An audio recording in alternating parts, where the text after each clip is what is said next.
Welcome to Legendary Upside Podcast. My name is Pat Green. You can follow all my content at legendaryupside.com. Today, we're going to be diving into playoff best ball.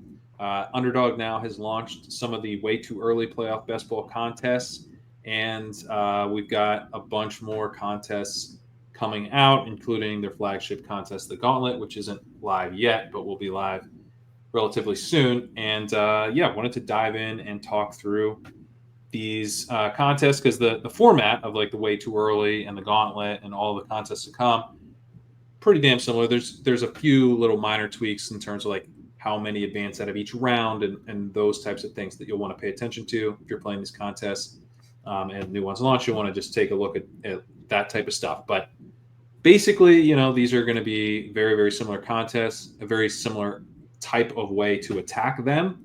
And I've got Sacrilegious, Chris G, Kyle Dvorchak, Daniel Raz here to talk through the strategy of this type of format. We're going to start a little high level, assuming some people watching this will have not played playoff best ball before. So kind of want to dive into like the 101 a little bit on how to do that. But as the podcast goes, we'll eventually start talking through the specific teams and players that make up this year's tournament and, what we're enjoying attacking, the type of teams we're enjoying building right now. So a little bit of something for everyone here. But guys, how's it going? Good, it's man. not How bad. are you? I'm in the middle of trying to match up who every team is compared to last year because Daniel had the Russell Wilson is this year's Joe Flacco. And I was like, oh, we could do this for a lot of different teams. Like the ugly quarterback that is definitely going to score points in the first round. No. We're risky to get out of the first round too. Daniel?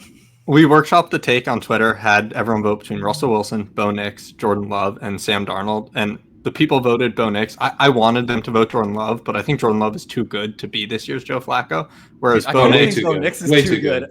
I think Bo Nix is too good to be this year's Joe Flacco. I don't know. I think Jordan Love is this year's CJ Stroud. And the Lions, the Lions are absolutely this year's 49ers. Yeah. Yeah. The Lions are this year's 49ers. I think that's right. Love is Stroud. I think Nix is Flacco. Okay. You know what? Yeah. You know what's if really you good? Need to center yourself, the Chiefs are this year's Chiefs, which makes things kind of easy. You know what's really good is for all the people who are new to playoff best ball, we've definitely made it crystal clear what it's all about. Right. All right. Maybe from like a 10,000 foot view, the most important thing that you care about is having 5 live players in the Super Bowl. And that doesn't mean like, oh, I'm going to guess the Super Bowl. Let's zoom out. Let's zoom out even one step further. This is a playoff tournament where there's 10 rounds. And let's zoom out. Football is an American sport. So there's 6 teams in a draft, and there's 10 rounds, and you're drafting a quarterback, a running back, 2 wide receivers / tight ends, and a flex. And so that's 5 total positions, and you are going to be scoring points in each round of the playoffs. The wild card, the divisional, the conference championship, and the Super Bowl. In each round, you'll be going against other teams, and a small percentage of you, potentially 1 team of the group, maybe 2, will get through to the next round. All the other teams are eliminated from the tournament. So, it's NCAA style. You're booted. So then you get to the next round. You got to score points all over again. Slate wiped clean. You're starting from 0. You got to do that 3 times. Get to the Super Bowl. And then you got to beat a lot of teams. Depends on the tournament. This is one of the big things you're going to want to look at when you're deciding which tournament to enter, or when you're entering a tournament. You want to know like just a general idea of like how big the final is, because they can be some of the higher stakes stuff is like 10, can be hundreds. So that matters because you're now going to have to finish first among that group. And when Sack says you need to have 5 live. What we're saying is you need to have a team that has the ability to advance through the first 3 rounds and get to the Super Bowl with enough players to actually fill out a roster. There's going to be enough teams in that final round that someone's going to have a full roster. And if it's not you, then you're basically dead to win these tournaments. And like if you've played anything on Underdog, or really any of these best ball contests, they're all very top heavy, meaning you got to win the whole tournament You got to be live to win the whole tournament. To that's the goal, right? That has to be the goal. The goal is not to like get a team there that has like a guy. That's not a profitable way to play these. You need to be playing to actually finish first or at least very high in that final round. And so that's where it's very important to build teams that at least conceptually, right? You can't box yourself out from the jump of having 5 live players to fill all the positions in the Super Bowl. Yeah, well said. Really, from a high level thing, a lot of people, if you read other playoff basketball content out there, a lot of people will focus on you need to make sure that you can field a viable 5-player starting roster for the Super Bowl, which is important, but that isn't the easiest advice to follow to actually draft a good team. You can draft lots of teams that could field 5 players in the Super Bowl and have them not be that great of a team. I think the best advice to follow, and if you just had one heuristic that you're using, what your objective is to have 10 live players in the conference championship round. So inherently, there's a lot of things to unpack with that statement. Because in order to have 10 live players in the conference championship round, you cannot draft more than 4 NFL teams. Simply cannot. If you draft a 5th, that 5th team, one of your 5 teams, will be eliminated before the conference championship round because there are only 4 teams that are there. The reason we care so much about having 10 live players or optimizing our roster to have the most players possible in that conference championship round is because these rosters are so small and the number of players that you start are so small, the total number of combinations of lineups that you can even make with a roster is very small compared to normal best ball. So small, in fact, that if you follow that heuristic that I gave of try to have 10 live players in the conference championship and you're successful with that, you have extremely high odds of making it to the finals. In fact, I've had teams where when I get to the conference championship, I am 100% probability to advance because there is not a single team in my pod that I do not have their combination covered and then have other players that would win the tiebreaker. So that is the best heuristic I can give you to being profitable in these tournaments is you really want to focus on 10 players in the conference championship round. And to unpack that one step further, I want to turn it over to someone who can explain the thought process of paying attention to the opponents that a team could potentially face in the playoffs. If someone wants to take so as the NFL playoff picture unfolds, currently it's very fluid, ambiguous. We don't know who the 1 seeds are. We believe the Lions are going to be the 1 seed, and then it's likely the Bills or the Chiefs in the AFC, though the Steelers are live. And in some universes, we could see the Ravens get it. But when you're drafting and as the bracket becomes more clear, just like March Madness, you wouldn't want to draft the rosters of a 5 and 12 seed that play each other in the first round because one of those teams has to win, one has to lose. All those players cannot advance to the next round. So when you have information that tells you that 2 teams are likely to play each other, you best avoid pairing those teams when there's another alternative.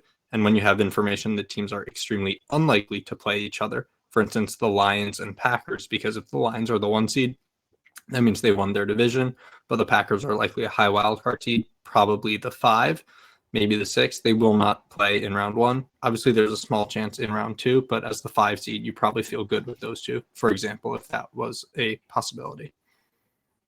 Are there others that jump? Go ahead, sorry. Go ahead. I was going to say, and also to consider as well as your roster allocation to your spots, the quarterback spot, the running back spot, the wide receiver / tight end. And I think what Zach was also talking about earlier is that if you have just like one quarterback, it allows you more flex viable positions to beat out the other teams in the pod as well. And I think that's very helpful to note. Sorry to cut you off. Go ahead. No, I was just curious if there's other pairings that work that way for people, this week, or ones to avoid that you see. I know, as you mentioned, it's still very fluid, but are there any that look like clear avoids or kind of green light pairings? I mean, the Chiefs and Bills, if you were able to get players for those teams. Say you think the Packers are really undervalued. You like the Packers to come out of the NFC. You could then alternate Chiefs and Bills early because one of those teams is likely to get a bye, one is not. So you're advancing one as probably the 1 seed, the other as a 2 or 3 seed in the AFC, and then just hoping the Packers are strong enough in round 1 with your alternative AFC team to get you in, because the Chiefs and Bills would likely only meet in the AFC Conference Championship. But again, everything should be taken with a grain of salt this early, and this is probably a second or third order consideration now that will be elevated to a first order as we gain more information. I like that, though. I like because you could do that with the 49ers too. You could do that with any NFC team and kind of go Chiefs and Bills. That would be the way to use that information now. But once we get closer to the playoffs, this stuff becomes like really locked in. And you're like, it's like you shouldn't draft, like, you know, last year I remember we were doing, you know, you don't want to draft Rams with, I think, 49ers or something like that, right? There are certain teams where you're just like, don't do this because they're like very likely to play each other if they advance. Yeah, last year we knew for sure a week in advance, before even week 18, the Chiefs were absolutely locked into whatever seed they had. And that paired them off with, I think, only the Dolphins, who they ultimately played, I believe, and one other team. Right. And we didn't even need to know that after week 18. They were settled in, and we'll start to narrow in on, like, we'll know the game tree somewhat well, even as we get to week 16, 17, 18, where, like, as long as the Lions don't lose out, they will be locked into the 1 seed. As long as this team doesn't lose 2 games, you know, specifically their games to their NFC X rival, they'll be locked into winning their division and getting a top whatever seed. So as Daniel said, right now, it's really hard for us to make any definitive statements. I think the best we can do is start blocking off into, like, who are the likely top 2 seeds, especially because we are getting so much good information on that. As Daniel said, Bills, Chiefs are pretty predominantly holding all the chips in terms of the 1 seed in the AFC. And it's kind of Lions and the rest, Lions and then a small minority Eagles in the NFC. But the best we can do is kind of block these into larger groups of, we know the 1 seed lies within these 2 teams, and then on the other side, these teams. And then we know these teams are almost on the fringes of playoff consideration. And then there's a big mass that we can't quite play the games that we will in a month or less. The one thing that we do, you know, have decent information on is the 1 seed stuff. And the 1 seeds are going to have buys. And, you know, as I said up top, you have to score points in round 1 to advance in the first place. So one of the tricky parts about this tournament is that the 1 seeds are the most likely teams to make the Super Bowl, which, you know, got to have points in the Super Bowl. Otherwise, what's the point? But how do we get the bye week teams there? Now, last year, the Chiefs ended up being the nuts because they win the Super Bowl and they didn't have a bye. But, you know, a lot of years, it could be bye week on bye week in the Super Bowl. 2 years ago was bye week, right? It was Eagles, Chiefs, Eagles, Chiefs. And it was so impossibly difficult to advance a live Super Bowl team, specifically because the 2 Super Bowl teams didn't score you a single point in the first round. But I think that sort of that weird paradox of the 2 best teams are the least likely to advance you out of the first round and are the most likely to make the Super Bowl in most years. That is, like, the Titans got the 1 seed like 5 or 4 years ago. For the most part, the team most likely in each division to make the Super Bowl is the team least likely to help you get out of there. And I think that really puts people's brain in a pretzel. But as Zach pointed out earlier, and Pat, you did too, if you're not first, you're last. And we are aiming to score points in the final round because all the money goes to first, second, third, fifth, whatever place.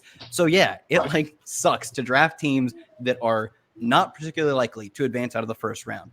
And congrats to the bad teams that advance out of the first round.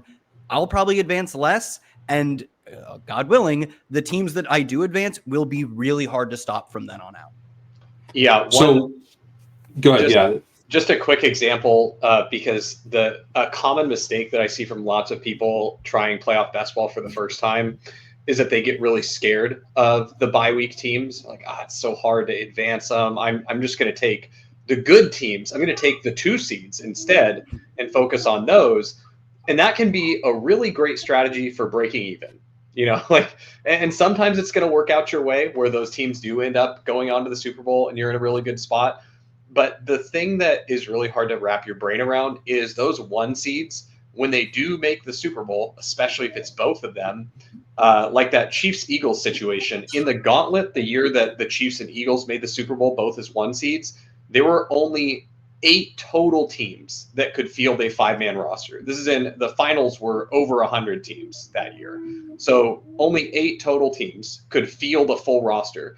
That means if you were one of those 8 teams that made the finals with 5 live players from the Chiefs and Eagles, you were guaranteed a minimum payout of, I believe it was like $7,500, and your expected value was, you know, somewhere north of like 20,000 at that point.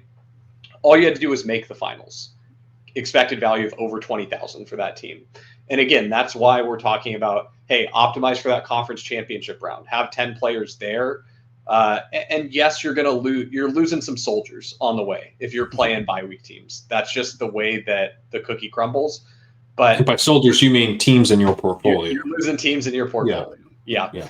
But that is the whole reason why those 1 seeds are so valuable, is because when they get to the championship, if you happen to get them to the championship, they're worth a lot. For example, last season, I had quite a bit of 49ers and Ravens, where the 49ers had the bye. Were Ravens the bye as well? Yeah. Ravens had the bye too. Yeah. 49ers and Ravens both had the bye. And I had a couple super teams that were Lamar Jackson, CMC, and that was a combo that was almost impossible. Like only a handful of those teams in the entire tournament. And I had like 3 of them where if the Super Bowl is Ravens 49ers, I'm winning the tournament. Because not only do I have 5 players that can play in the Super Bowl, which not very many people will have, I'm probably the only guy or one of 2 that have Lamar and CMC, who are very, very likely. You've got 2 positions won. Of the 5 available positions that not everyone can even field, you've got 40% of them 1 dead to rights already, just by showing up with said team. Yeah. So you can have teams that have an absolutely insane expected value, even in the conference championship round. Like if I was ballparking the expected value of those teams, they were well over 4 figures and like creeping into 5. All they needed was for the 49ers and Ravens to make the Super Bowl, and then they're probably worth like $30,000 to $50,000 a pop. Unfortunately, that did not happen. Right. Well, I want the big win with the Chiefs team. My loss is your game. I think with the 2 seed and the 1 seed, it's not that like only play for the 1 seeds, and and then when the 1 seeds make it, we print. It's no, or only play for the 2 seeds. Like you want to go into the draft and be able to build teams with a variety of potential outcomes, but I think don't shy away from the 1 seeds. Trying to get those through is going to be more difficult, but it's going to be more difficult for everyone. And when they do make a run, especially if both of them make a run, it sort of magnifies the problem that the field is experiencing, which is that they're too often focused on adding like a Puka Nacua type, who's going to just score points in the early rounds. Justin Jefferson is probably an example of that. Jamar Chase, who might not even make the playoffs. These types of guys that are exciting to think like, okay, if the Bengals make the playoffs and they make a run, then that's good. And even if they don't, they're going to get me through round 1. But as you start to like burn those types of skill players off your roster, then your odds of advancing in the subsequent rounds go down significantly, and your chances of actually doing anything in the Super Bowl, if you make there, go down significantly. And so if you're building, you do have to attack it with volume, right? This is a type of like all best ball. You want to have a portfolio type approach, which I guess is another. Chris, you've actually taken down the gauntlet. Do you want to talk a little bit about that part? Yeah, you need to definitely diversify your teams and management. And if you haven't a stand on one, you got to definitely take it. And like what Kyle was saying earlier about the matchups, you have to definitely keep that in mind. So like if the 3rd seed is example right now, the Steelers, you don't want to pair them with the 6th seed currently, which is the Baltimore Ravens. Even like, and I'm going to be high on the Ravens. I like attacking these things from portfolio management. My style is pretty much solo QB, just so I have more options at the flex. And I typically like to go like a 4-3-3, which ends up having the quarterback team, which is an AFC or an NFC team, and then I have 2 other teams try and obviously get the 1 and 2 seed of the AFC or the counterpart conference. And that's what I'm hoping for. Basically, I like having 3 teams on my builds just because I'm consolidating and I'm getting. You say 4-3-3. What does that mean? 4-3-3. Four players on one team. I see. Like Okay. the quarterback, 3 players on the other team in a different conference, and 3 players in the other team in a different conference. So that's how I like to attack it. I keep it 4-3-3, and it allows me more unique combinations, like to get in Jawan Jennings, like of last year, getting a Right. Kansas City ancillary piece, because you guys know last year Kelsey's going in round 1, CMC's going in round 1. It's getting crazy. The quarterbacks are going insanely high in all these drafts. So it always helps out if you can just kind of stack it that way, in my opinion. So, Chris, are you taking, like, you're saying you prefer one quarterback, but what about this time of year? Like, are you if you do Lions, let's say you're going with Amon-Ra, you get Montgomery, you get Goff, you get J-Mo. Are you drafting a second quarterback with a start like that? If it's probably the Lions, I probably am, because they're pretty much a shoo-in, it looks like, to be the number 1. However, there is some leeway here in the beginning to take risk, right? The whole thing, like you guys said, is winning it all. You have to take risks. So if you think maybe they turn off the Jets or they don't succeed because they have a difficult schedule, that's for the player to decide or for us to decide. I haven't really looked at the end season schedule except for week 17 against the 49ers, which is going to be a must win for the 49ers to get in. There's something there. Like, you could be like, hey, you know what? Maybe I think they go on a little bit of a losing streak and the Eagles end up taking the 1 seed. Highly unlikely, but it's a good time early in the draft season to risk it when Goff is at his cheapest, probably. Yeah. What about you guys? Are you playing the Lions as a 2-quarterback build at the moment? Yeah, I'm treating the Lions as if they have the bye, and in our sims we have the Lions with a 85% probability of having the bye, and our stuff will deviate from market a little bit. We're going to come in hot on some teams that we have priors on that they are a very good team, and the Lions are one of them. So we're going to we'll talk about this more on future shows of, maybe some of the internal biases in our stuff. So you can kind of factor that in and say, okay, I know that Leg Up is saying that the Lions are 60% chance to make the conference championship. I want to ease off that a little bit because I know their stuff's going to be hot Lions. And you could, dial it down a little bit and do some custom playoff odds stuff. But I will say, as a caveat, last year we were hot Chiefs, and it was a perpetual discussion. Like weirdly hot. Yeah. It was a perpetual discussion internally. Are we too hot Chiefs? Should we come down a little bit? We did. We came down, and we still were hot. We still are hot. And guess what? The Chiefs just rolled their way to the Super Bowl. So I think this year we're going to trust the inputs. And so right now we've got the Lions as 85% with the bye. So I'm drafting as if the Lions have the bye pretty well wrapped up here. And you know what? That's really fair too, because I'm looking at their schedule right now. I just pulled it up. I'm like, they have 3 hard games: Green Bay, Buffalo, and San Francisco. The rest of the games are 2 Chicago, 1 Indy, and 1 Minnesota. That's a pretty difficult game, I guess, if you want to call it that. But yeah, I mean, it's a decent schedule. Bears have a good defense. That's not a no. Even the Colts are competitive, even if they're not good. Yeah, I don't think. Yeah, I get you. I don't think they win that game. No, Colts, I don't think they yeah. win. I don't think they lose to the Colts either. But yeah, Wait, it's not just like a Panthers type of cakewalk. But when in doubt, guys, trust Sachs Sims. I'll tell you that right now. Yeah.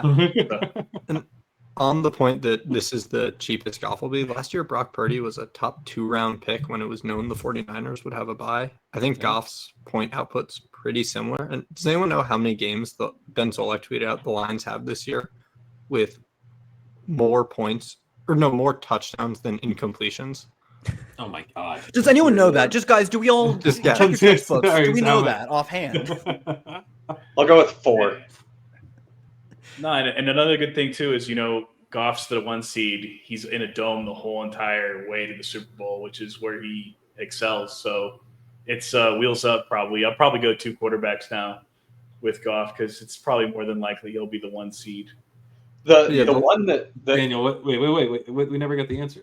Yeah, Sorry. Zach got it right. It's 4. The Lions have 4 4. games where they've scored more touchdowns than thrown in completions. They just beat the Jags by 40, give or take, more than 40. This is like the best regular season offense we've seen in so long. They're gonna get the one. They're gonna pile on points. They're almost certainly gonna get the one. Never, speak in certainties when we're looking at probabilities, but they're 85% to get the 1 seed. And as they score points, Jared Goff will go from probably a 4 or 5 turn pick to 3rd, maybe 2nd round. Like Brock Purdy went there last year, and I think that was correct when that team has the bye.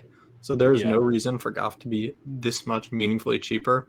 Gibbs goes after CMC right now. That is absolutely wrong. So, for those that are listening now and trying to get any alpha, the Lions are wildly underpriced. And I think we might be too hot on Gibbs, but it's because Gibbs is sometimes popping up as 101 in our stuff as we test it. So that's the level of, I think, the current ability to, I've only done a few of the way too early so far, but it seems like you can build like pretty deep line stacks in a way that probably shouldn't be possible and won't be possible, I think, as the gauntlet, we're talking about the week before the playoffs and stuff. Like last year with the 49ers, we got to a point where it was, CMC and then like Debo was going a few picks after that, and Debo and Ayuk were 1-2, like picks 6 and 7 relative, and then it was you'd hope to get Kittle and Purdy at the 2-3. But that stopped happening. It ended up being where you had to kind of go like Purdy and a receiver at the 1-2 turn, I think. Yep. At the very end. So that's kind of what you could be talking about, something that was like Amon-Ra, Gibbs, Goff, Montgomery are all off the board in the top 8 picks by the end of the tournament. I mean, that seems. It seems like the median outcome, right? That the most likely outcome is that the Lions continue to roll and get the 1 seed.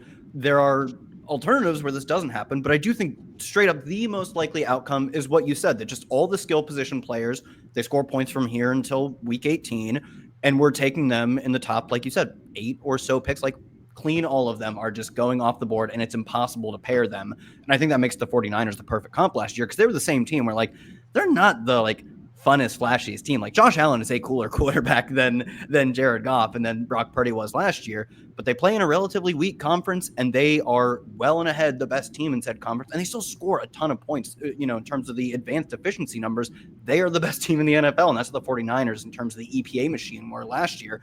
And by the time we got to the final drafts, it was simply impossible to get a true, like, I've got all the good 49ers. And when we flipped the cards in the Super Bowl, the stone cold nuts was just how many 49ers could you draft on one team? And those teams were all drafted super early. Yeah, just to caveat quickly on this, we are also talking about the Gauntlet and Mitten, which are tournaments that will drop later in the year. So in the way too early contests, which are available now, the most expensive Lions probably won't be at the point where you're locked out to competing with the early teams. But I would recommend, anyone that's listening to this, you're probably into playoff basketball, at least playoff basketball curious or just really willing to play. And if you can see that once the Gauntlet and Mitten drafts, the Lions should be probably the most priority team, because the most likely outcome is that they increase not just marginally, but meaningfully to the point that you're almost locked out of the top prizes unless you land the nuts on the opposing team. And the Lions just have like the one or two key pieces there.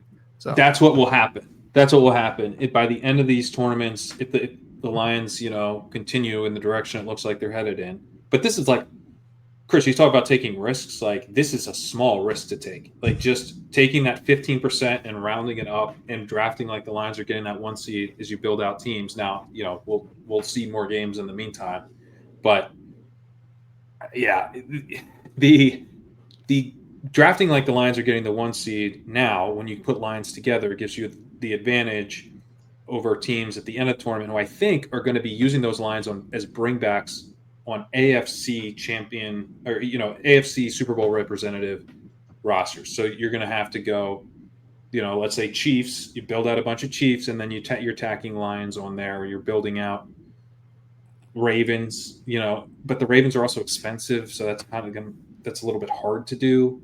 You could build out like get a couple Lions without Goff and then try to build like Chargers or something, but that's where we're headed by the end of this, right? Yeah, I haven't done it yet, but I'm pretty sure you can get like a Gibbs, Josh Allen, and get J-Mo, get Sam Laporta, get David Montgomery if someone's not really high on him, and tack on Goff at the same time. And Well, so you I have- was going to ask about. Gibbs, Josh Allen's hard. You could only get that if you're at the turn, basically. the 6-7, yeah. Yeah, 6-7. and then you're never getting Montgomery with that, but you could get J-Mo, and if you're very lucky, you might be able to get Cook. Really, the true nuts, in my opinion, right now is either doing the Josh Allen stuff with. I mean, if you got it with Gibbs, incredible. Otherwise, you probably just do Josh Allen, David Montgomery, and then you are hoping you're on your hands and knees praying for James Cook and Jameson Williams to come back to you. That's the nuts on one side of the board. The other side of the board, the nuts is start Amon-Ra.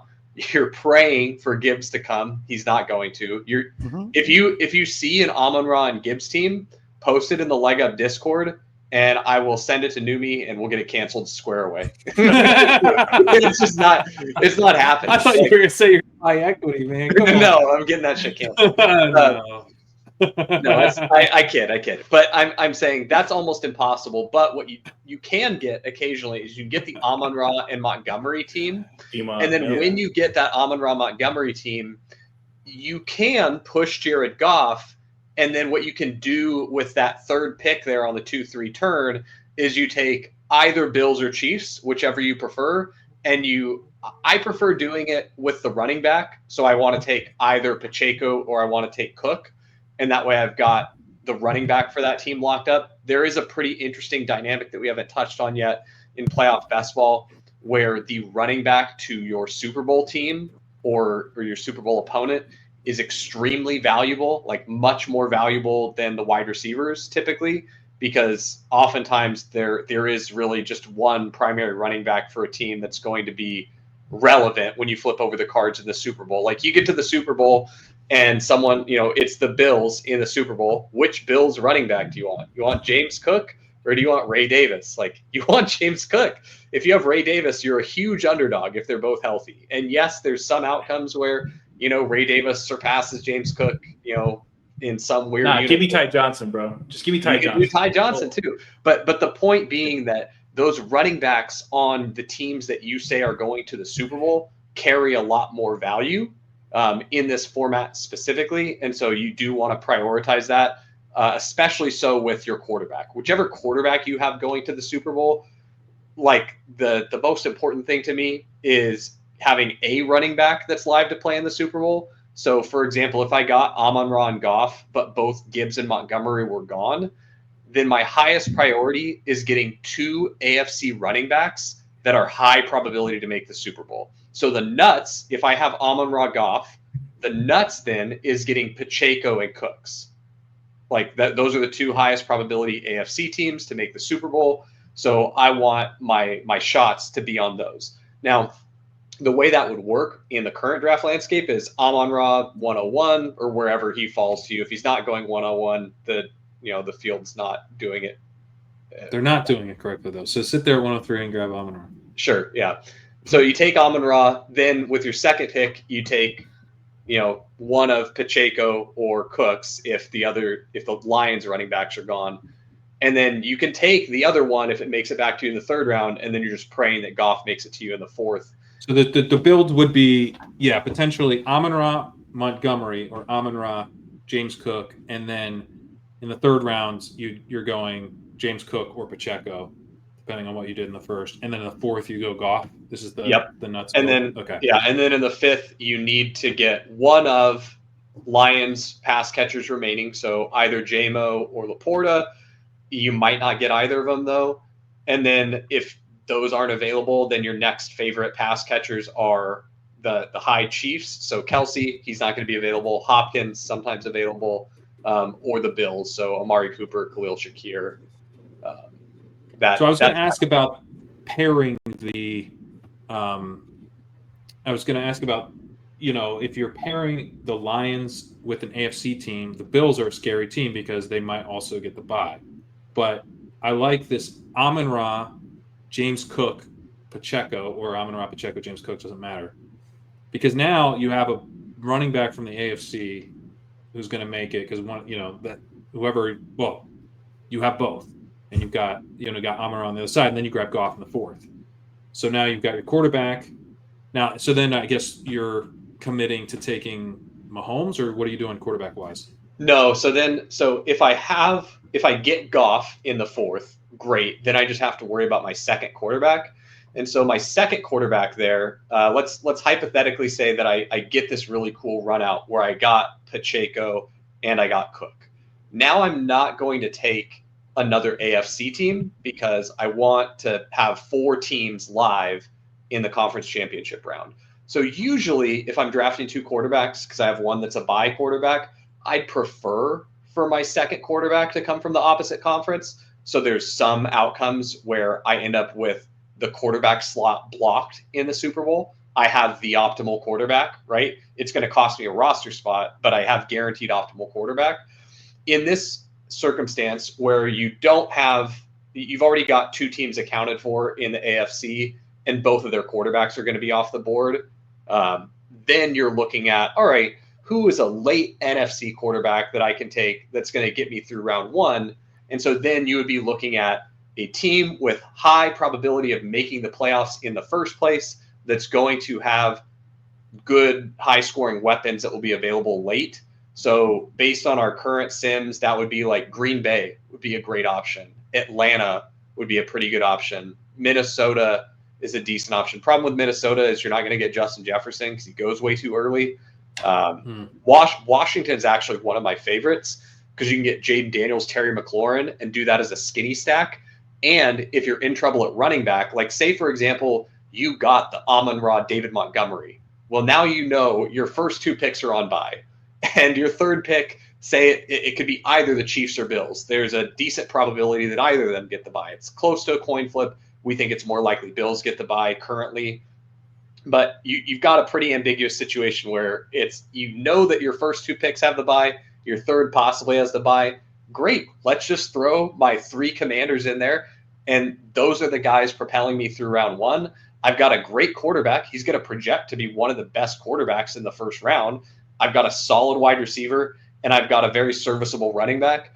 And then my last 2 players are hopefully coming from, one of those really strong AFC teams with high Super Bowl probability. Like if I was doing it right now, I'd be betting that the Chiefs don't get the bye.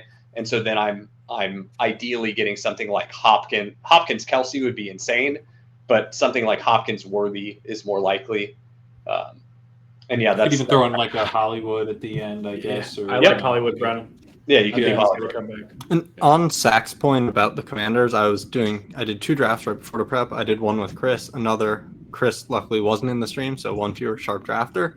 I had Amon-Ra Montgomery, sadly couldn't get any Chiefs or Bills, so I had to pivot to Texans. I go Nico, then get CJ Stroud, and then I'm trying to line up my running back because a stray team, and we're bearing the lead. Very few people play this game correctly. If you're listening to this, you are ahead of 80 to 90% of the field just for listening. You read the rules of the contest, you're probably ahead of 90% of the field as well as listening. So I drafted. I think 90. Okay. So I drafted a team. That's pretty high. I need a running back because I'm assuming the Lions have the bye. So I take Brian Robinson a tiny bit early to kind of signal, hey, I'm the Washington guy. This is my lane on the highway. Then No one's paying any attention to that. Yeah. Surely a team won't just take Terry McLaurin. I was going to say, Daniel, you just talked about how 90% of the people No, you just did 90% of of the team. Well, you're using some new-fangled signal that no one has a He's sending out like these weird cryptic smoke signals by taking the 1A running back on a 6 seed team. He's like, guys, everyone remember the rules of this game. No one read the rules. They're gonna. It's Brian Robinson. He's clearly gonna take McLaurin next. I do think, to Daniel's point, you can make these signals much more clear in the early rounds when everyone's paying attention to, this guy has stacked up a bunch of Lions. There's no way to box me in. But Yeah, no one's they ain't reading all that for the Brian Robinson. Had to take Zach Ertz in the 10th round, which not my proudest moment. Though I've done more depraved in these playoff basketball rooms in previous years. So then in another draft, just to articulate, very few people understand the game. We have a team that opened Saquon Barkley, AJ Brown, Devonta Smith. Do you think they took Jared Goff with their next pick? No. They surely did. Chris was also in our draft. I was like, oh my goodness, man. I'm like, I've just had this perfect Amon-Ra, and I was like, Danny took Patrick Mahomes, and I was like, okay, so I'll just go Nico Mixon, and I'll get Goff in the fifth round, no problem. And I took Laporta, thinking I'm like, oh, his ADP's high. I probably should have took JMO, but it wouldn't have mattered because the guy took Goff and JMO right there, and I was like, oh, maybe I could push JMO one round. So in regular best ball, you have 12-person rooms where everyone's possibly sniping each other. Everyone has pistols pointed at each other. In playoff best ball, 2 or 3 of the people in the room will have pistols pointed at themselves, but you don't know who. That's a very good point, and that's a very good point because real quick, you want to play with sharp people in these rooms. You want people that know what they're doing. That's my point. Like me, I love seeing all the red badges, and then I'm like, okay, now I just need to write down the names of the ones that are really not sharp. And then I just make sure to make a note like, okay, I'm not going to push my quarterback this round. I'm going to take this guy because this guy is crazy. And that's just the way you got to go. You got to take internal notes on your guys that you're playing against. Get in the weeds. Get in the trenches. I may or may not have a list of what I've called the sharp drafter list and we'll call it the not sharp drafter list. And I pay attention to that stuff. And I will say, we're going to do a lot of playoff basketball content this year. We'll probably stream some drafts. I'm going to be candid in my evaluation of the players in the draft with me. If I say something that is mean about your playoff best ball ability and you hear just it on know that stream, he meant it. Just know it's not. It doesn't come from any place of. He meant it about you as a honesty. I meant it about the decisions that you made. It's nothing about you as a person. It reflects who you are deep down. It doesn't. Just hey, if I give you this though, that is the best advice you are getting a gift. You apologize for being rude about teams. I'm letting you know that you have a leak, and I'm giving you a chance to fix it. I'm just saying, it's actually good. Enjoy it. How nice. But just to point out like how bad the field is, I don't know if it's just because it's the way too early stuff, but in these drafts, I feel like it's hectic, man. The field has regressed. It's gotten, at least in these ones, they are substantially worse than they were last year, to the point that I had a draft room earlier where of the 6 drafters, myself being one, there were 5 dead teams. That means teams with a 0.0% probability of winning the first place prize because they could not field 5 live players in any possible Super Bowl configuration. I had guys over there drafting 7 players from 7 different NFL teams. I had a guy who took 4 quarterbacks. Like, it is just wild. It's lawlessness out there. So what Chris is saying about you do want sharp drafters in your room is very true. Like it's very difficult when you're in a room of true wild cards. Like in normal best ball, if you have a room where 11 people punted, your team would be insane. You would directly benefit from the expected value that they lost, right? But in playoff best ball, you could have a draft where all 6 people have terrible expected value on their teams. All of you can die in the fiery car crash that is caused by one person swerving out of their lane and just torpedoing into other people. And it does have a cascade effect. Because there's only certain teams that work for you to draft. And if someone just takes the best players from those teams, now the rest, the other people in the other draft rooms are sites. That's a whole draft room that just bombed out. And that's another reason why it's a helpful game to draft some volume in. And so, if I was thinking about, how I was going to attack it, I would try to prioritize that, like, more bullets for however many, for whatever my bankroll is trying to get more bullets in would be my preference on that, because it's very volume based to the point, like right now in the early stuff, you can draft some really cool teams that aren't going to be available to people later, and really fun teams, easy teams to root for, like Lions. Like Lions make the Super Bowl. I know what I need, but it's also, I had a team earlier. I was just like, well, this team's dead. Like I'm technically saving it by like tacking on, pivoting here and then pivoting here, but it's not gonna work. Like I'm only technically live. I wanted to just ask a little bit more on the hypothetical example, because I think that was pretty illuminating of like, okay, if we're trying to build out the Lions, we build out the Chiefs and the Bills. Now, in this example, we had Montgomery and Amon-Ra. We've got one of the running backs from Chiefs Bills, but there's a chance that guy also has a bye.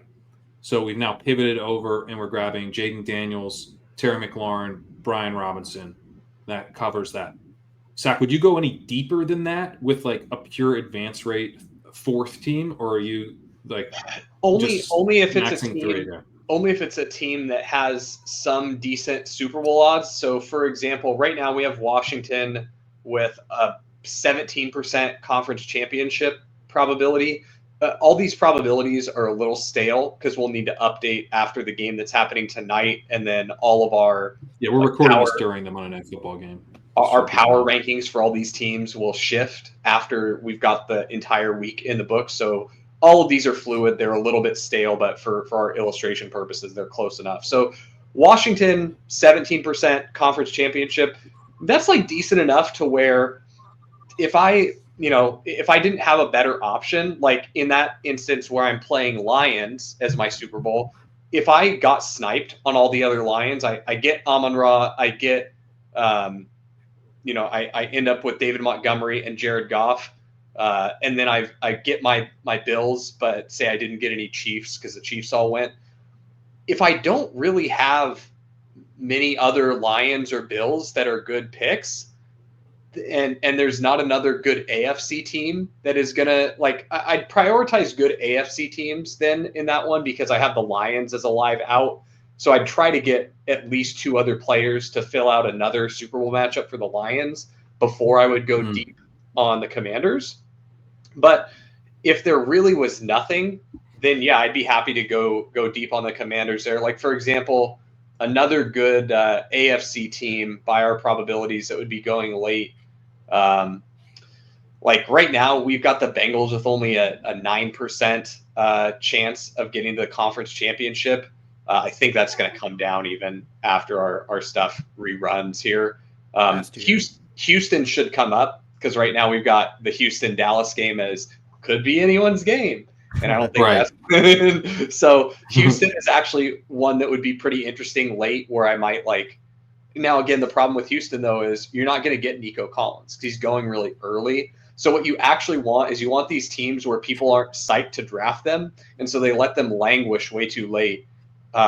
I've been like dancing around not saying this team because it's my favorite one, and I'm like trying to save it, but the cat's going to get out of the bag, so I might as well spoil it here. The Chargers are like the best team to draft in this right now, and it's not particularly close. Like, yes, the Lions are mispriced by the market, but the market isn't so bad that they're letting you get these monster Lion stacks. The market will let you get a 5-man Chargers stack. And the Chargers do a couple things for you. Number one, they're making the playoffs. We've got them as 98.5% to make the playoffs. That's good.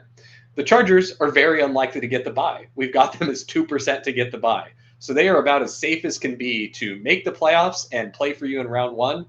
And then they have a very healthy 18% chance of making the conference championship. So when you compare that to other teams, like the Steelers are also one that's a decent one. You can get most of the Steelers for free. They actually have a higher probability than the Chargers do of a 21.5% conference championship appearance.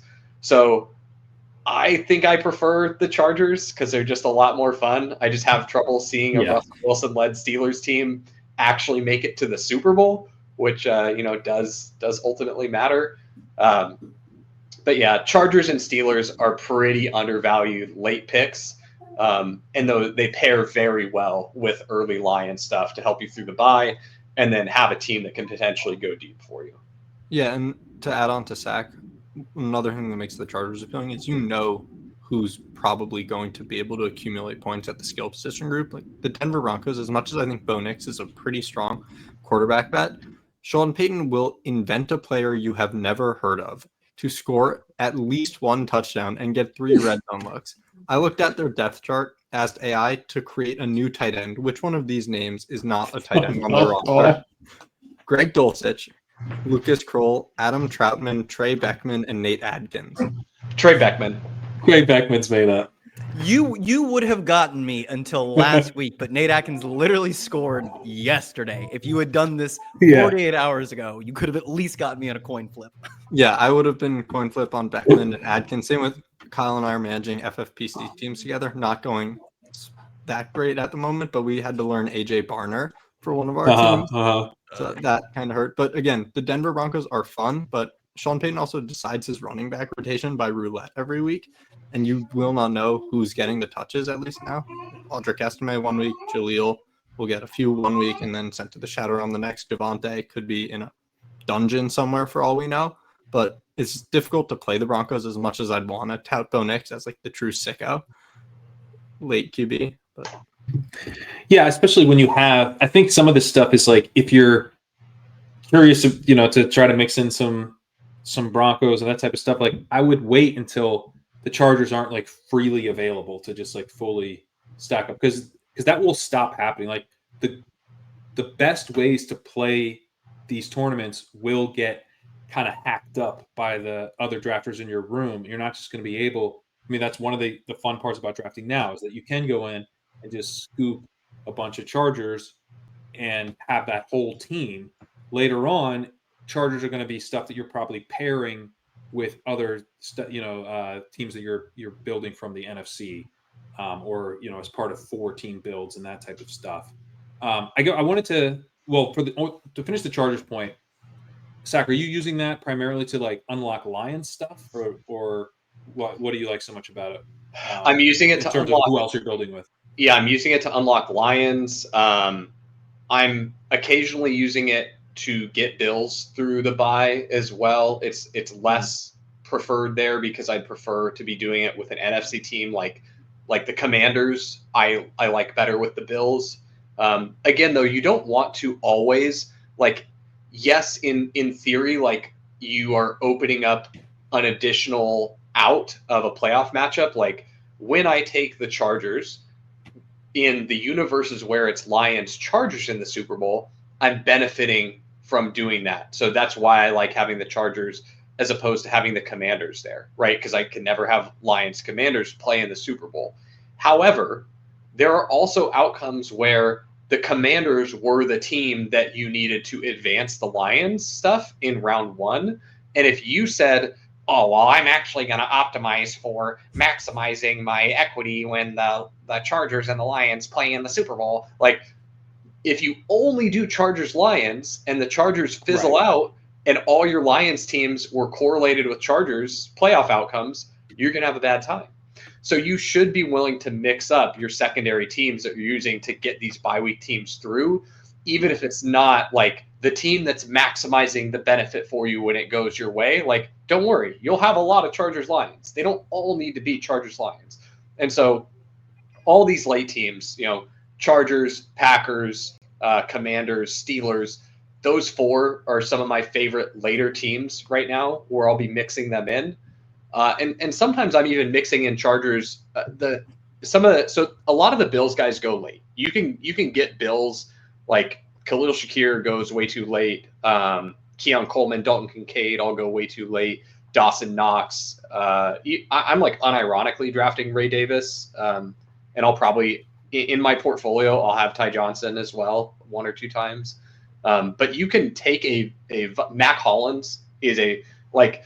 By the way, if you are sitting here and you just shook your head and you're like, this fucking idiot, I'm never drafting Mac Hollins. May I remind you of Jawan Jennings last year, who probably won leg up subs a combined like $250,000 last year. Like Jawan Jennings was the absolute truth in playoff contests last year. Yeah. And those fringe guys that you think like, oh, they're never going to do anything. Like the reason playoff best ball is such a beautiful game is it doesn't only have all of this game theory stuff of like how you actually have to build your roster to traverse each of the rounds to make it to the Super Bowl. It's that when you get to the Super Bowl, you've actually built like a little mini portfolio of NFL showdown lineups. And it is, I mean, both NFL showdown and playoff best ball are God's game. But the fact that they have like this little overlap with how similar they are is just so beautiful to me, where you just need a guy where in one game, he could be the 5th highest scoring player on the slate. And he doesn't even actually have to be the 5th highest scoring player on the slate. He has to be the 5th highest scoring player on the slate in combination that you could get in combination with the 4 highest scoring players on the slate, because getting the 5 highest scoring players in the Super Bowl is probably going to be impossible for a lot of these outcomes. Like you couldn't get, if it's Lions and Lions Ravens this year, like you're not going to be able to get Lamar Jackson, Jahmyr Gibbs, Amon-Ra St. Brown, Zay Flowers. Like those are probably going to be the highest scoring players in the Super Bowl. Good luck getting them all on one team. Good luck getting 3 of them on one team. So it's going to come down to the combination of this really fringe guy that no one wanted to draft, and you were the one that took Nelson Aguilar on your team, and he's the guy that happened to catch the 50-yard touchdown from Lamar like Tylan Wallace did that slate, and you're the one that ships because you took Nelson Aguilar. Well, the beauty of it too, and this is why I think it's important to try to build out, because last year we had this playoff best ball tool that has kind of evolved into the sidekick, which we'll have more information on that shortly, which will be back out for playoff best ball stuff. But it's recommending Juwan Jennings like all the time. It was like at the end of the drafts, if you had 49er stuff, or if you had, certainly if you had like Purdy, but if you had AFC stuff that you're bringing back teams, one of them was open to be the 49ers. It's like, how about Juwan Jennings? Is that something you're interested in? The thing about these dart throws of guys that are likely to be in the Super Bowl, or that you've already bet on to make the Super Bowl, is that it is still best ball. So you can show up with more than 5 live players. You don't have to just have the 5 live. It's pretty nice to show up with extra players, because weirdly, Juwan Jennings, like, not only mattered, he was outscoring some of the other players that we were excited to have in the Super Bowl. Meanwhile, like, you show up and you might have like a random, I had Kadarius Toney. That was a player that I had on the team that made it. He wasn't even active. So if I stopped there and I don't take Jennings, I probably drafted Jennings first. But if you stop with one flyer, you might not get the right flyer. And I think that kind of goes to, because one point I wanted to just touch on is when we talk about, let's go back to that Lions example again. We've got a few different lines that we've built out. We've got Montgomery, Amon-Ra, Goff, JMO, let's say. We've got one of the AFC contenders on the other side at running back, maybe a wide receiver there.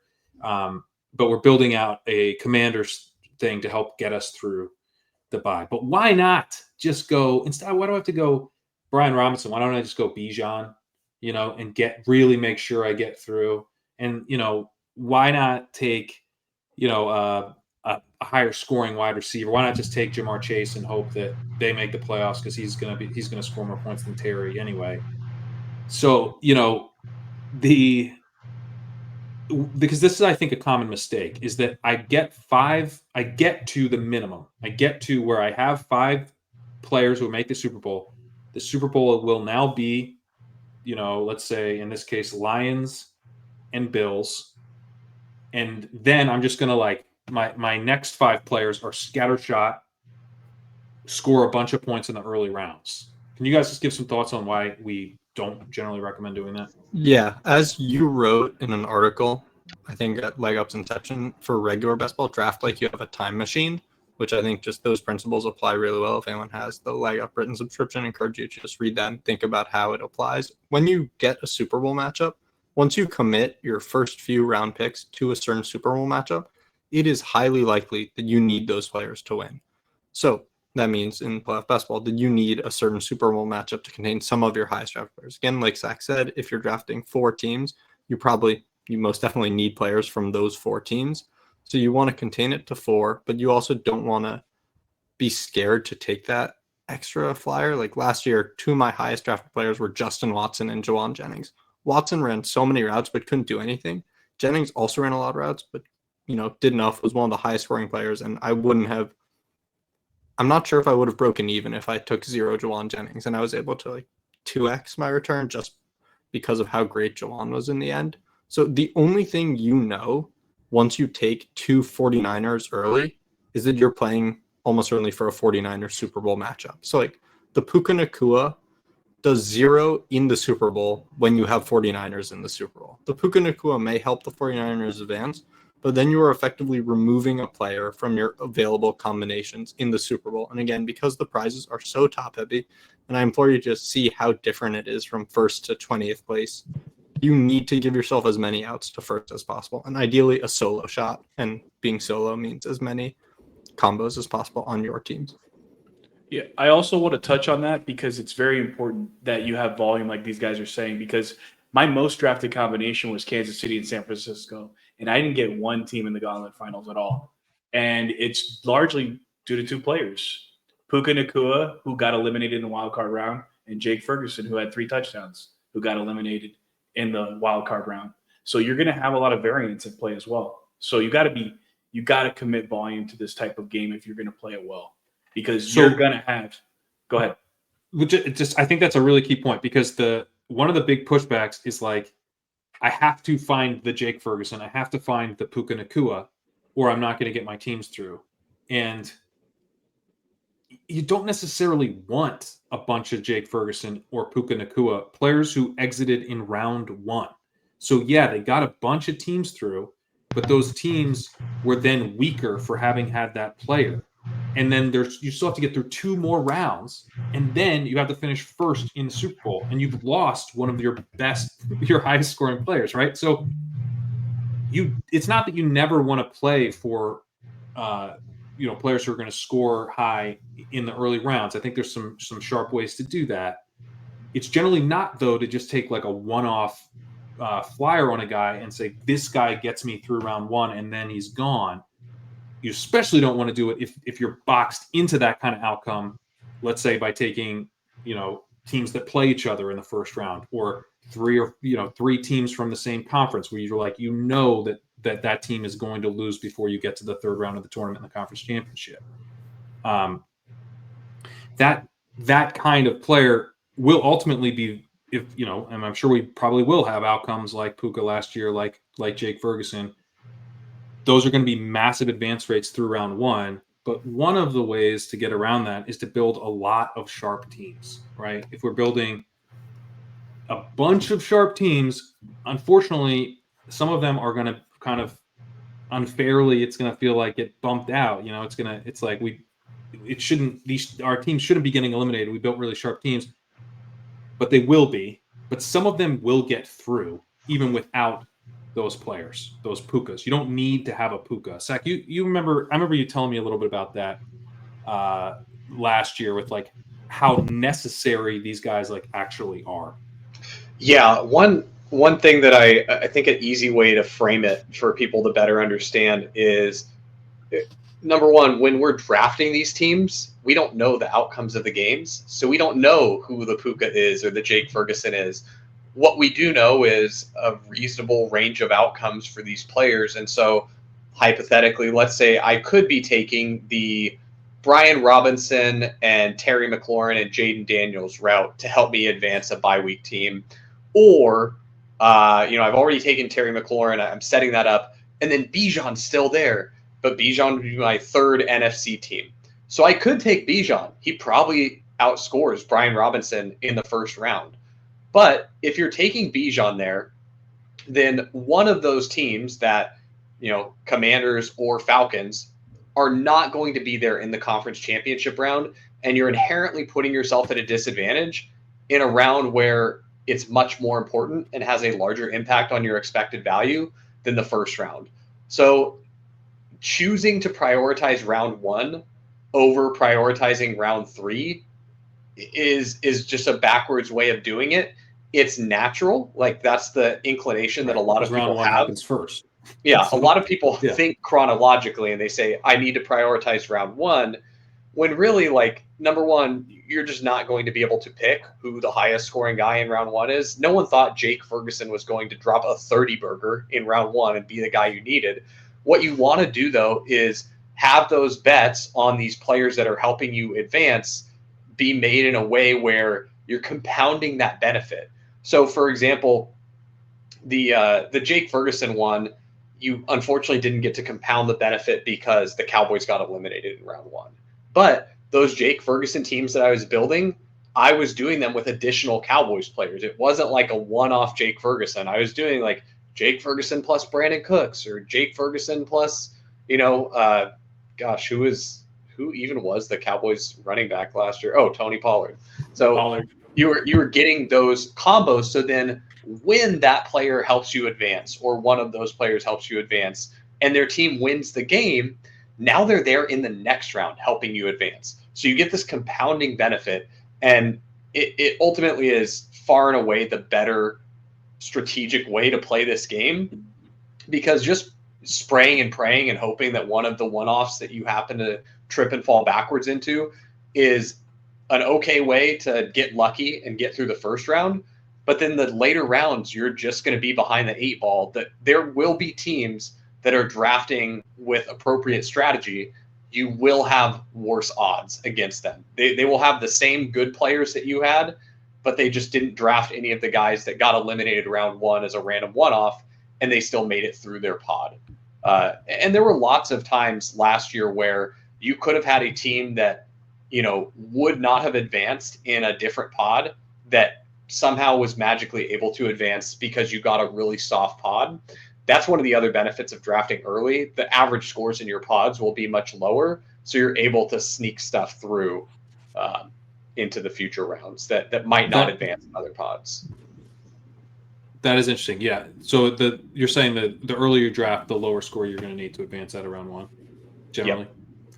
I don't know how many Mahomes teams I saw in the first round that advanced with like 15 points as a solo. It was insane. Yeah. That is really interesting. Yeah, round 1 can sometimes be easier to get out of than it might seem. Also, like, think about, so Kyron Williams last year had 7.5 points, half-point PPR points in the divisional round. Tyreek Hill had very few points as well. Again, let me pull that up. That's a really good one. Tyreek Hill, it looks like he had 14.7, but he did not move the needle. Well, that game was cold, so you couldn't expect the Dolphins to score points. Understand? Right. What did Waddle have? I mean, that's 100% accurate. Waddle was coming off an injury as well. Okay, but think about if he drafted, because the Rams lost that game, right? The Rams. Yeah, they lost that. Yeah, they lost that game. So you take Kyron Williams, who was like an absolute smash last year in regular season best ball. He gives you, and has been a high score this year, 7.5 points. The cost of like playing for that and then not getting it is like so devastating. Like I think that's one of the key things, is like you don't know that these guys are actually even going to do anything, and you're kind of blowing up your odds of advancing in these later rounds a little bit, or scoring points in the actual Super Bowl. So I think generally you want to, there's going to be times where you need to play for advance rate because you're drafting guys who have round 1 buys, or you want to build in a 4th team, but there's ways where you can build in some of that additional, pre-Super Bowl upside, but have it in a way where it's possible that like maybe, you've got, let's say a 2-quarterback build, maybe you potentially playing for like multiple Super Bowl combinations, where like that Washington, Washington Lions with a Bills running back or whatever, like Washington's probably not going to make the Super Bowl, but if they do, hopefully it's through the Lions in the conference championship game and then against the Bills in the Super Bowl. You've actually done something where you can kind of have your cake and eat it too, in terms of advance rate and the upside in the actual round that has the money in. Yeah, to try and restate it, you want as little confidence, you want far less confidence than the market has in the player single game point outputs of players. But once you make a correlated bet, you want to switch from like extreme epistemic modesty to like bravado, certainty, and all of that. Because once you make a bet, you've made the bet, you have to lay in it. And you do not want to try and deviate from that. Like Kyron Williams is a great example. Jamar Chase last year was a good example. And he was like a top 12 pick when the Bengals were a coin flip to make the playoff. We've learned a little, and now the Bengals like a 10% to make the playoff team. And the market's like, okay, he's a 5th or 6th round pick. So again, that's still an egregious pick, because not only is single game output so variant, but that team is so unlikely to move the needle in the key rounds that you should only be making that bet when you can compound it twice or thrice over. I've got a really good example too for why we don't want to be certain on the score a player is going to score. We want to be more confident in how far that team is going to go in the playoffs, and like Daniel said, extremely confident that once we've taken a player from that team that they're going to the conference championship. That's what you're saying. When you draft a player, you're saying the team this player is on is going to the conference championship, full stop. And so this is 2 years ago when the Chiefs and the Eagles ended up going to the Super Bowl. The round one scoring for running backs was really interesting. Saquon Barkley was far and away the highest scoring running back. He was on a putrid Giants team that, this was the first year with Dayball. So they got a little hot. This was the Isaiah Hodgins year. Down the stretch, they make the playoffs. They're up against the Vikings in the first round, who I feel like everyone and their mom had as like the easiest upset to call in the playoffs. So if you had gone with, say, an Eagles-Chiefs Super Bowl, you very easily could have gotten Saquon Barkley super late with another giant, Saquon Barkley, Daniel Jones to help you advance out of round one. Well, turns out the Giants do get that upset. Saquon Barkley drops 25 fantasy points. The average score for fantasy points is like lower than 14 in that week for all the starting running backs. You've got guys like Kenneth Walker put up 13, Dalvin Cook 10, Austin Eckler, who is another very good example. Chargers ended up with a big upset against the Jags. Austin Eckler scores 17 in that one. And so if you compound these bets, if you said, I'm taking Saquon Barkley and Daniel Jones, do I think they're going to win the Super Bowl? No, but I need them to help me advance, and I'm going to play it like they make it to the conference championship round.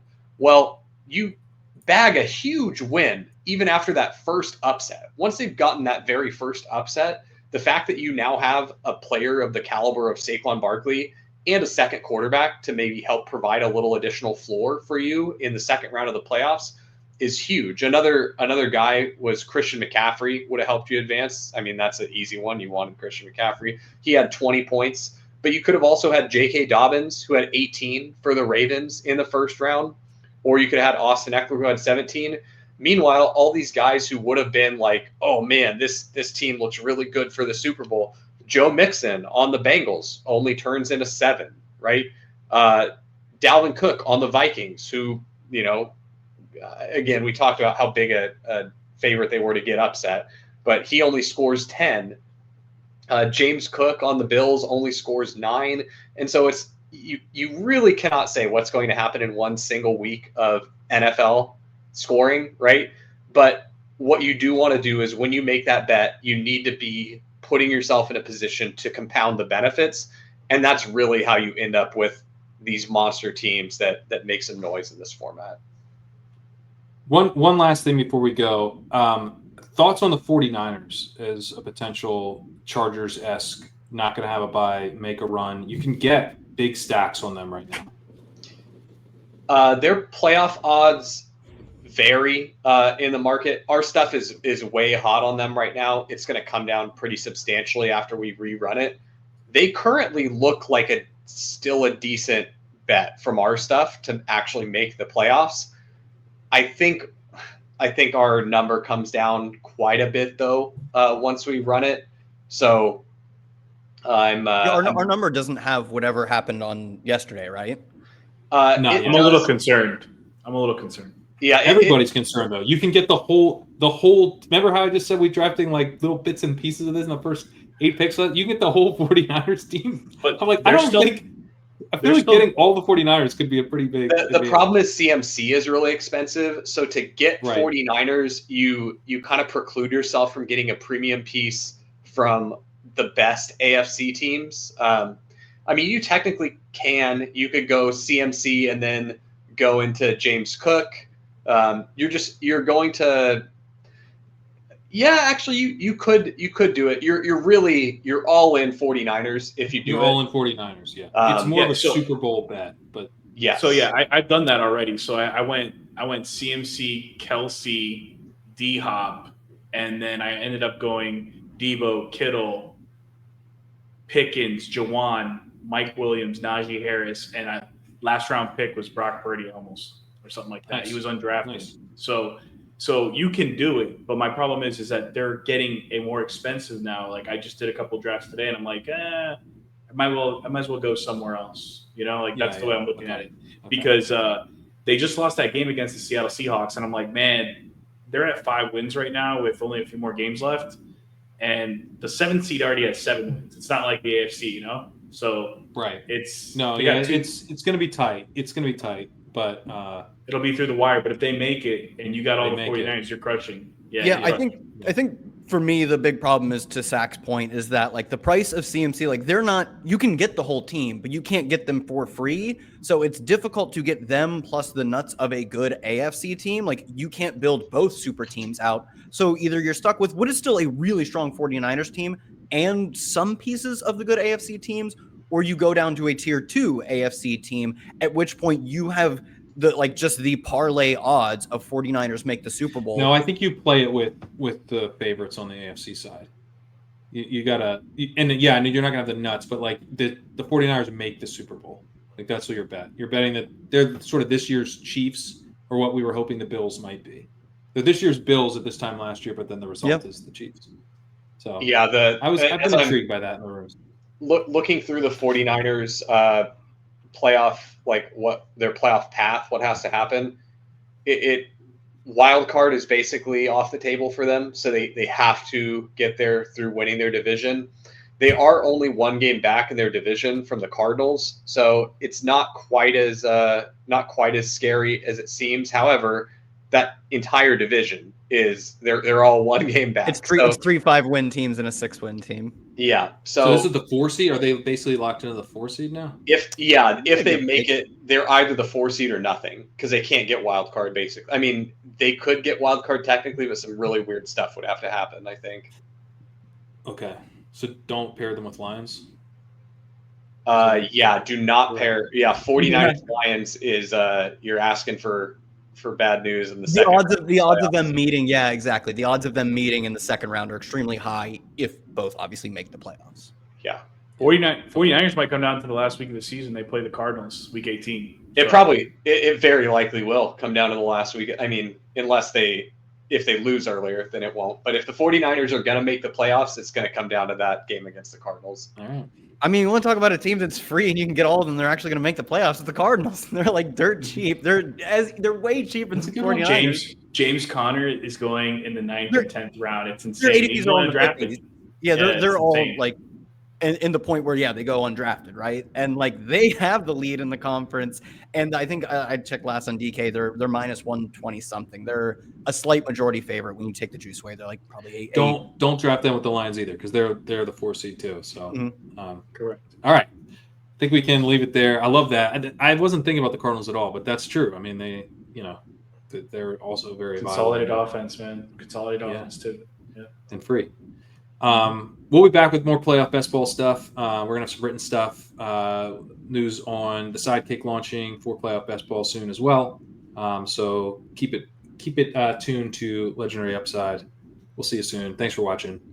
Good luck in all of your NFL festivities, whatever you're in. Later.